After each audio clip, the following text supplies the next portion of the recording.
안녕하세요. 암 전문의 김자영 원장입니다. 자, 오늘은 제가요, 이제 암 환자들을 위한 고압산소 치료가 급여가 되는 환자들이 있어요. 그래서 급여 기준이 어떻게 되는지, 이 급여 기준에 해당이 돼서 하면은 정말 도움이 되는 분들 계시는데 잘 모르고 이제 대부분 안 하고 계시거든요.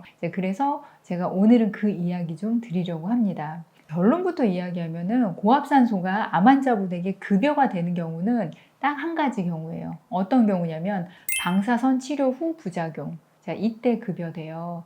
자, 그러면 방사선 치료 후 부작용이 어떤 거냐? 자, 아주 심한 분들은 어떤 거냐면 조직계사 오는 분들 계세요. 그런데 이 정도 아니어도 두 번째는 방사선 피부염으로도 이제 하실 수 있어요. 근데 방사선 피부염은 다 오는 게 아니라 심하게 오는 분들이 있잖아요. 이분들이 하시는 거고, 이 방사선 피부염은 또 조금 확장하면은 구내염까지도 확장이 되는 거기 때문에 방사선 치료 후에 이제 염증, 피부염, 구내염으로 이제 식사 잘 못하시는 분들. 자, 그 다음에 이제 방사선 치료 후 골반 치료 같은 경우는 골수염 와서 백혈골수치 같은 거 떨어지는 분들 계시거든요. 그래서 이런 분들, 그 다음에 방사선 치료 후에 우연하게도 이분이 뭐 혈전이 왔다든지 이럴 때 이제 고압산소 치료는 급여가 됩니다.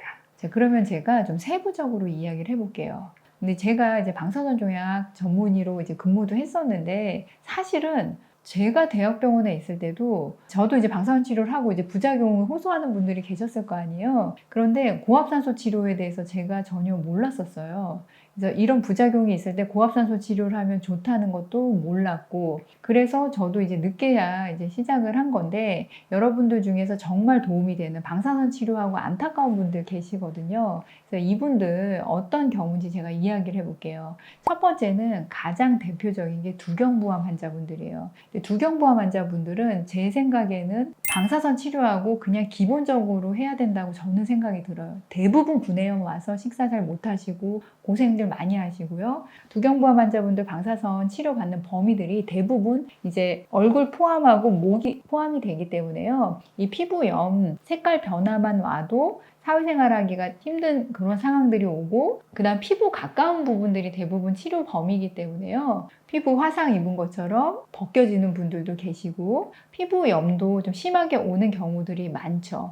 그것도 그렇지만은 통증 및 그 다음에 식사를 잘 못하는 게 가장 큰 문제이기 때문에 이제 이런 분들 같은 경우는 방사선 치료 종료하고 바로 이어서 이제 고압산소 치료하면은 이제 가장 좋은 분들이에요. 그래서 기본적으로 하시면 좋은 분들이 이 두경부암 환자분들이고, 이분들 외에 정말 또 필요한 분들이 누구냐면 식도암 환자분들이세요. 식도암 환자분들 중에 수술을 안 하시고 못 하시고 방사선 치료하시는 분들 계시잖아요. 이분들도 당연히 식도 부위를 방사선하기 때문에 방사선염이 굉장히 심하게 올 수밖에 없고, 식사 잘 못 하시고 통증도 심하시고 고생 많이 하시거든요. 살 많이 빠지고. 이분들도 대표적으로 방사선 치료 끝나고 나서 고압산소 치료하면은 가장 좋은 분들, 그 다음에 필요한 분들이세요. 그 다음에 식도암은 아닌데 방사선이 식도 부위가 좀 포함되는 분들 계세요. 어떤 분들이냐면 폐암 환자분이신데 방사선 치료를 하다 보면 식도가 가까이 있기 때문에 식도가 치료 범위에 들어가는 분들이 있어서 식도염이 심하게 오는 분들 계시거든요. 그래서 이런 분들이 고압산소 치료 도움이 크게 되는 분들입니다.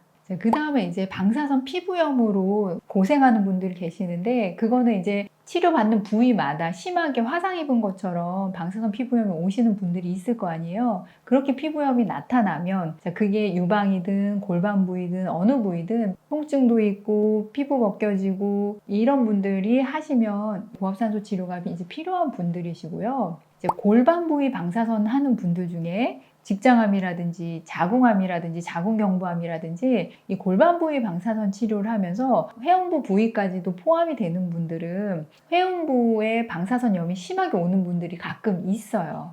그래서 회음부라든지 항문 주위에 방사선염이 심해서 고생을 많이 하시는 분들 같은 경우는 방사선 치료 끝나고 고압산소 치료하시는 게 가장 도움이 되는 부작용 완화할 수 있는 이제 방법이거든요. 종합적으로 얘기하면은 여러분들이 방사선 치료를 끝나고 오는 부작용이 있을 때 이제 그때 고압산소 치료가 급여가 되고, 그 이외에는 급여는 안 돼요. 방사선 치료 부작용 외에는 암 환자분들에게 실제적으로 급여가 되는 경우는 없어요.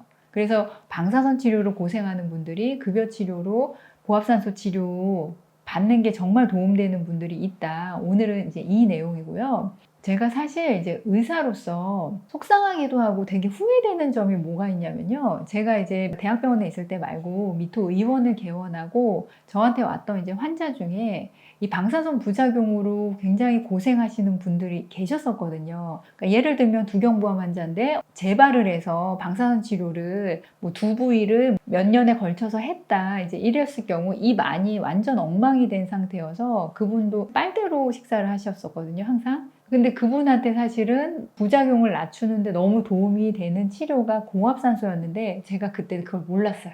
고압산소 치료가 이 환자에게 얼마나 많이 도움을 주는지 제가 모르는 때였었고, 그 다음에 이제 자궁경부암 환자분이 식도 쪽에 전이가 와서 식도 부위를 방사선 치료를 하셨는데, 방사선 치료하고 나서 이분이 식도 부위에 궤양이 오셨었거든요. 그래서 그분도 식사를 거의 못하고 빨대로 조금씩 뉴케어 같은 거 드셨었거든요. 근데 그때도 제가 고압산소 치료를 모르던 때였어가지고 그분에게 고압산소를 우리 병원이 아니어도 다른 병원이라도 가서 하시라고 권유조차를 또 제가 드리질 못했었거든요. 근데 그게 지금 생각하면은 너무 아쉬워요. 너무 아쉽고 의사로서 제가 좀 많이 속상하고 그래서 공부를 더 많이 해야 되겠구나 하는 생각을 지금 또 더 많이 하게 하는 이제 환자분들이 있습니다. 근데 이분들 다 이제 방사선 치료하고 심하게 부작용 오는 분들인데 이분들 같은 경우 고압산소 치료 필요하고 그다음 급여 기준 된다. 이제 이 이야기 드리고자 오늘 영상 준비했습니다. 방사선 부작용으로요, 이제 고생하는 분들 계시다면 정말 도움되는 치료 받으셨으면 좋겠습니다. 또 여러분들에게 필요한 정보로 찾아오겠습니다. 암 치유할 수 있습니다. 화이팅!